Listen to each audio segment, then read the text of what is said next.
Matthai sâu ta chúa trang 27 yếm. Yếm ná yết xin phẩy bé, dẹp bết ưu pin. Giê-xu trọ lũng y tao jinh mèng nhê miên. Giê-xu chuốt úa nòm tóng mẹ can chiến cháu mình cao. Mai y tao jinh mèng nhê miên can chiến mình. Hiểu chiến con David nhê chay phu na kho liên ia bua ma.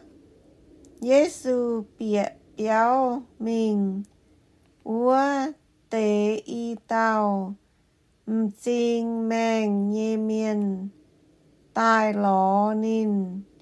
Giê-xu nải cá nín bua mây bua xiên ia hai trò mây bua nhê jinh phái nín bua tao tôm có ia bua xiên nhê.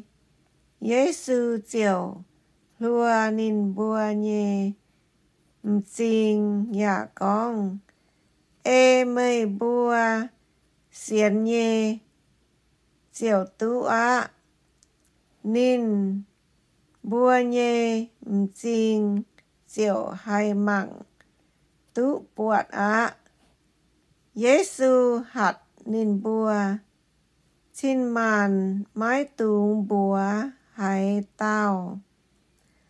Bà nín bua chuốt mình chun Giê-xu chầu nhê cháu quang úa nòm tây bùng